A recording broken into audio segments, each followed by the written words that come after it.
عقلك لازم يشتغل زي الثرموستات مش زي الترمومتر. الترمومتر بس بيقيس، بيقولك الحرارة كام، بس ما يغيرش حاجة. وده حال أغلب الناس، بيستجيبوا، بيتفاعلوا مع الظروف. الدنيا حلوة مبسوطين، الدنيا وحشة محبطين. إنما الثرموستات بيحدد الحرارة، بيقول كده الوضع هيكون، ويظبط كل حاجة حواليه على الأساس ده. دي العقلية القوية، بتحدد الإيقاع، بتغير البيئة بدل ما البيئة تغيرها. ودي العقلية اللي بتكسب. اسمعني كويس، أغلب الناس ما بتفشلش عشان ناقصها قدرة أو فرصة، دي مش العقبة الحقيقية. بيفشلوا لأنهم عمرهم ما صدقوا فعلا إنهم يقدروا يكسبوا من الأساس. المعركة مش بتتكسب عند خط النهاية، بتتكسب أو بتتخسر قبل ما تبدأ أصلا. بتتكسب في دماغك، في اللحظات الهادية الخاصة دي، لما تقرر انت مين وقادر على ايه. لو عقلك قال لأ، مهما كانت موهبتك هتدمر نفسك قبل ما تبدأ، هتتراجع بدل ما تتقدم.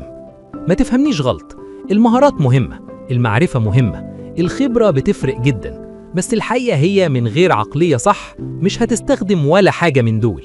هتقعد فوق جبل إمكانيات ومش هتلمس منه حاجة. هتشك في مواهبك، هتتجاهل استعدادك، هتقصي الفرص قبل ما تخبط على بابك. هتقول أنا مين عشان أعمل كده؟ طب ولو فشلت؟ ده مش تواضع، دي مشكلة عقلية، خوف متخفي في شكل منطق، وأسرع طريق إنك تفضل مكانك. العقلية هي الفلتر اللي بتشوف بيه العالم كله، هي اللي بتلون نظرتك، هي اللي بتحدد إزاي تفسر اللي بيحصل لك، خصوصاً الفشل. العقلية الضعيفة تشوف الفشل نهاية طريق، العقلية القوية تشوفه تحويلة، درس، إشارة، معلم. واحد يقع ويقول خلاص انتهى، أنا مستسلم، والتاني يقع ويقول تمام، دلوقتي عرفت إيه اللي ما ينفعش، خليني أظبط وأجرب تاني. نفس الفشل، نفس الموقف، نتيجة مختلفة تماماً. ليه؟